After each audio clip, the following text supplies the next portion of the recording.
JP గారు మీరు విన్నారు అంటే చాలా కాలంగా ఈ చర్చలు నడుస్తూ ఉంటాయి. వాస్తవంగా క్రిమిలేయరు దానికి కేంద్ర ప్రభుత్వం పెట్టిన నియమాలనే కనుక రాష్ట్రాలు ఫాలో అయితే పెద్ద ఇబ్బంది కాదు.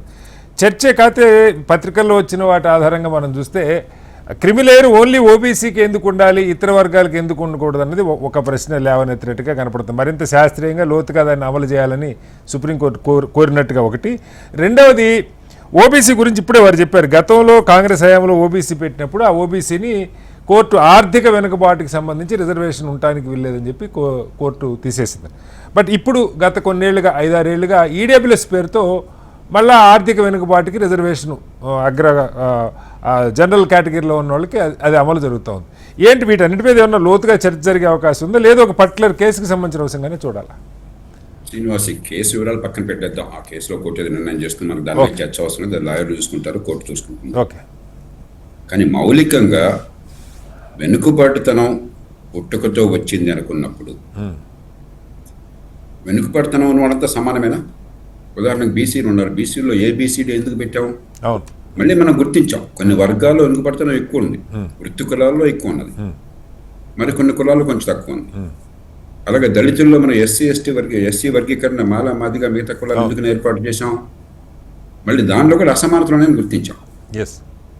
కాబట్టి మా ఇంటికి వస్తే నాకేమి ఇస్తావు, మీ ఇంటికి వస్తే మాకేం తెస్తావు అన్నది కరెక్ట్ కాదు. ఓకే. ఒక సూత్రం వెనుకబాటుతనము వివక్ష గురైనట్టయితే ఎదిగే అవకాశాలు లేకపోతే వాళ్ళకి ప్రాధాన్యత ఇవ్వాలని కోరుకున్నప్పుడు ఖచ్చితంగా వాళ్ళ నేపథ్యాన్ని పరిశీలించాలి. ఈ కేసు వివరాలను నేను వెళ్ళటల్లా. కానీ ఒక ఐఏఎస్ అధికారుల కొడుకులో కూతుళ్ళో వాళ్ళు ఏ నేపథ్యం నుంచి వచ్చినా కూడా వాళ్ళు ఒకసారి అధికారులు అయిన తర్వాత పిల్లలు వాళ్ళు చూసుకుంటారు కదా, మంచి విద్య అందుతుంది కదా, మంచి అవకాశాలు దొరుకుతున్నాయి కదా. అట్లాగే ఒక ఎమ్మెల్యే, ఒక మంత్రి, ఒక అధికారి, ఒక ఇంజనీరు, ఒక డాక్టరు, ఇంకా తర్వాత కూడా సమాజం మమ్మల్ని పోషించాలని చెప్పంటే నిజంగా దగపడ్డ వాళ్ళ సంగతి ఏమిటి? నా దగ్గర కొన్ని గణాంకాలు ఉన్నాయి. వందే మాతరం ఫౌండేషన్ వారిని కోరితే వారు ఇచ్చారు నాకు.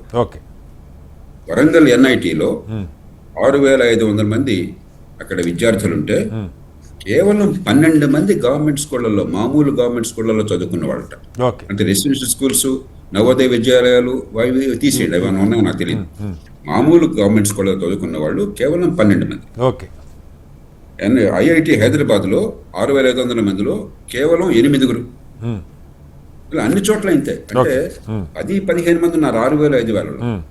మనకి నిజంగా జనాభా ప్రకారం కనుక వచ్చినట్టయితే ఎస్సీ, ఎస్టీ, బీసీలు మనకి ఎంతమంది ఉన్నారా? 70-80% పైగానే ఉన్నారు. దానిలో కొన్ని సగం మంది ప్రైవేట్ స్కూళ్ళకి వెళ్ళారు అనుకున్నా కూడా కనీసం 25-30% ఉండాలి కదా.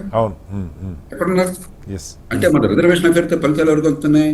ఎవరైతే అదృష్టం వల్లనో ప్రతిభ వల్లనో ఒక తరంలో అవకాశాలు వచ్చినాయో ఆ కుటుంబాలకి అత్యధికంగా దక్కుతున్నాయి. నిజంగా ఎవరికి అవకాశాలు కల్పించాలో వాళ్ళకేమో విద్య అందకుండా ప్రభుత్వాలు సర్వనాశనం చేసినాయి, సర్వనాశనం చేస్తూనే ఉన్నాయి. ఎన్ని డ్రామాలు ఆడుతున్నాయి, కొంచెం పచ్చిగానే మాట్లాడుతాను, పరుషంగా మాట్లాడతాను.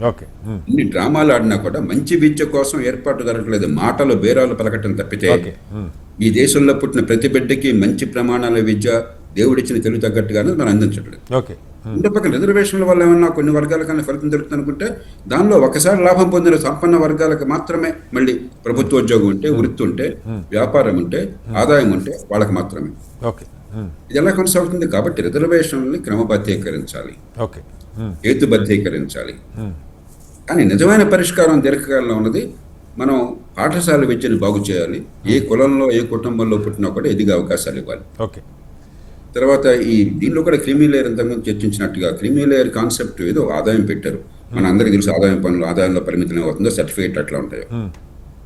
నా దృష్టిలో ప్రభుత్వ స్కూళ్ళకి, అంటే రెసిడెన్షియల్ స్కూల్ వగేరా కాదు, ప్రభుత్వ స్కూళ్ళలో చదువు లేకపోతే లో ఎండ్ ప్రైవేట్ స్కూల్స్ ఉన్నాయి, 5-10,000 రూపాయలు 15,000 పాపం సామాన్యులు పేదలు కూడా ఆ స్కూళ్ళకి పిల్లల్ని పంపిస్తున్నారు.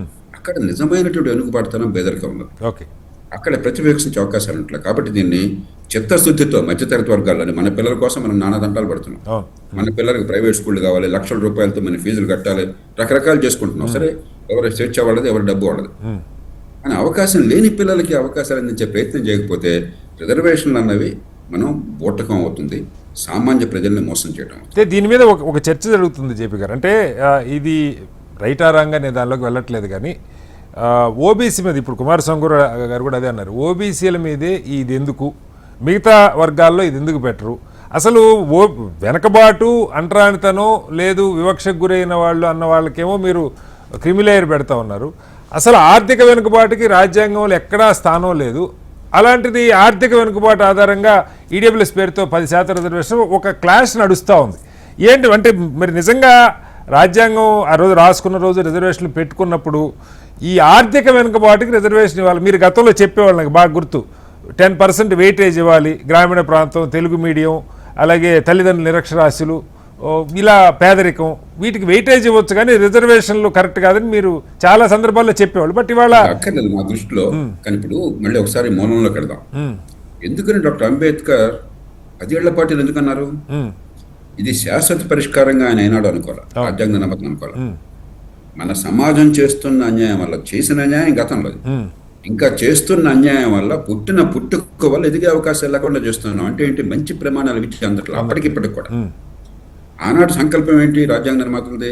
ఒక 10-15 ఏళ్లలో అందరికీ మంచి విద్య అంత ఏర్పాటు చేస్తామని నమ్మారు. వాళ్ళు నిజాయితీ పరులు కాబట్టి, అందుకోసం రాజ్యాంగం ఏర్పాటు చేస్తున్నాం నమ్మారు కాబట్టి అది నమ్మారు. అందుకనే పరిమిత కాలం, అంతేగాని శాశ్వత పరిష్కారంగా అనుకోవాలి. నిజమైన పరిష్కారం మంచి విద్య, అవకాశాలు, పుట్టుకతో నిమిత్తం లేకుండా ఉంది. మనం ఏం చేస్తున్నాం? ఆ పుట్టుకతో నిమిత్తం లేకుండా విద్య, ఎదిగే అవకాశాలు ఇవ్వకుండా రిజర్వేషన్ల పేరుతో ఈ కులానికి ఆ కులానికి మధ్య తంపులు తీసుకొచ్చి పెట్టి వివిధ వర్గాల మధ్య ఓటు బ్యాంకులుగా మార్చుకుని వెనుకబాటుతనాన్ని, వివక్షని మాత్రం కొనసాగిస్తున్నాం. ఇక మీరన్న ప్రశ్న, ఈ క్రీమీ లేయర్ అనే కాన్సెప్ట్ అందరికీ వచ్చిందంటే ఖచ్చితంగా ఆ సూత్రం అందరికీ ప్రామాణికంగా వర్తించాలి. ఈ మధ్య నాకు అర్థమైనంత సుప్రీంకోర్టు ఈ దళిత వర్గాల్లో కూడా క్రీమీ లేయర్ అమలు చేయాలి అవుతామనే విషయం సేకరిస్తున్నారని చెప్పి విన్నాను. ప్రస్తుతం నాకు ఆ కేసు ఎట్లా ఉందో తెలియదు, కాబట్టి దాన్ని ఖచ్చితంగా పునఃపరిశీలించాలి. కానీ ఏమవుతుందంటే మనకి ఇప్పుడు మీరు గమనించండి, ఈ చర్చలో రిజర్వేషన్లు కావాలా వద్దా, క్రీమీ లేయర్ ఉండాలా వద్దా అన్న చర్చలు ఎప్పుడు కూడా చాలా మంది 195 మంది వాదన చేసేవాళ్ళు వాళ్ళ వ్యక్తిగత ప్రయోజనం చూస్తున్నారు. నేను పచ్చిగా మాట్లాడుతున్నాను. నాకు రిజర్వేషన్ వస్తే కావాలంటున్నాను, లేకపోతే క్రీమీ లేయర్ నాకు రాకపోతే అది వద్దంటున్నాను. అంతేగాని సమాజ ప్రయోజనాలు, ఆ వర్గానికి చెందిన దగాపాటి వాళ్ళ ప్రయోజనాల గురించి ఆలోచించట్లా. చర్చ కొంచెం విస్తృతంగా నా పిల్లల గురించి కాకుండా మన పిల్లల గురించి ఉండాలి.